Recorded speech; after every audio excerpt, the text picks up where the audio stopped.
निवेश आरोग्य में भाग 43 आहार विधि संयोग वैद्य दिलीप गाडगिल पुणे हिंदी।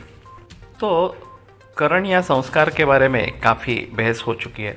अब हम आगे वाला जो आहार विधि विशेष है जो संयोग नाम से ख्यात है उसके बारे में बोलेंगे।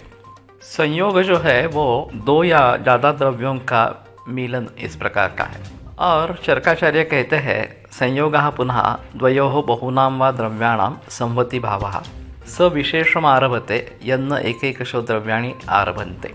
दो या ज़्यादा द्रव्यों का संयोग एक मिलन मिश्री भाव ये संयोग है और उससे एक विशेष निर्माण होता है जो अकेले द्रव्य नहीं करते हैं। तो केवल ये इकट्ठा आने से एक अलग बात इस प्रकार की बन जाती है। वैसे जब भी हम तरकारी कुछ बनाते हैं या दाल बनाते हैं तो उसमें नमक पड़ता है, तीखा पड़ता है, कुछ अम्ल द्रव्य वगैरह इस प्रकार पे भी होते हैं और सब्जी है या दाल है वो भी इसमें होती है।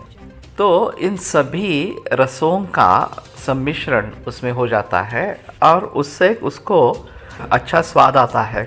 उसके ऊपर उसका हितकारित्व अहितकारित्व ये भी निर्भर इस प्रकार का होता है और इसलिए इस प्रकार से खाना बनाना ये एक कला भी है, एक शास्त्र भी है। अब बात ये होती है कि इस प्रकार के संयोग ग्रंथों द्वारा भी किए जाते हैं और वो अच्छे के लिए होते हैं। खास करके ग्रीष्म ऋतु जो है गर्मी का मौसम, उसमें वातावरण में उष्णता बहुत ज़्यादा होती है जिसके जरिए कफ का क्षय होता है, कफ क्षीण होता है और उसके जरिए वात बढ़ता रहता है। प्रत्यहं क्षीयते श्लेष्मा ततो वायुश्च वर्धते, इस प्रकार का वर्णन है। तो शरीर की स्थिति जो होती है वो कफ क्षीण और वातवृद्ध इस प्रकार की अवस्था होती है और गर्मी के कारण प्यास भी बहुत ज़्यादा लगती है। तो पानी को बेस रखकर, वो मूल द्रव्य रखकर विविध पानक या शरबत बनाए जाते हैं, जैसे कि नींबू का हो या कोकम का हो या आंवले का हो, इस प्रकार से। तो इसमें ये खट्टा द्रव्य नींबू हो, आंवला हो, इस प्रकार का नमक, शर्करा, शक्कर और पानी, इस प्रकार से ये शरबत या पानक बनता है। अब ये तीनों रस मधुर, अम्ल और लवण ये कफवर्धक है। तो क्षीण कफ दोष है तो उसको वर्धन करने वाले हैं और वात का शमन करने वाले हैं। तो जो वात बढ़ा है उसको भी ये कम करने वाले हैं। तो इस प्रकार से पानक लेने से खास करके गर्मी के मौसम में दोनों दोषों की शांति हो जाती है। जो कफ क्षीण हुआ है उसकी भी बढ़ोतरी होती है और जो बढ़ गया है वात दोष वो भी कम हो जाता है। लेकिन सभी जगह इस प्रकार से संयोग से फायदा ही होगा या हितकारित्व ही होगा ऐसा नहीं बता सकते। खास करके दूध के बारे में काफ़ी निर्बंध बताए गए हैं और दूध का लवण रस या नमक से संयोग विरुद्ध माना गया है।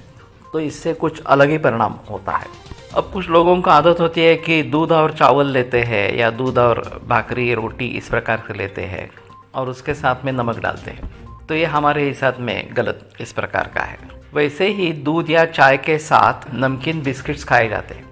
इसमें भी खारी नाम की जो एक चीज़ खाई जाती है उसमें बहुत ज़्यादा मात्रा में वेजिटेबल होता है और वो बिल्कुल अच्छा नहीं है सेहत के लिए। तो वो दूध या चाय के साथ लेना विरुद्ध ही है। लेकिन सादे बिस्किट भी लेते हैं तो भी उसमें नमक होता है और जो नमकीन बिस्किट होते हैं उसमें तो ज़्यादा मात्रा में नमक होता है और वो चाय के साथ लिए जाते हैं। तो ये भी संयोग विरुद्ध इस प्रकार का है और इसका सेवन अच्छा नहीं है।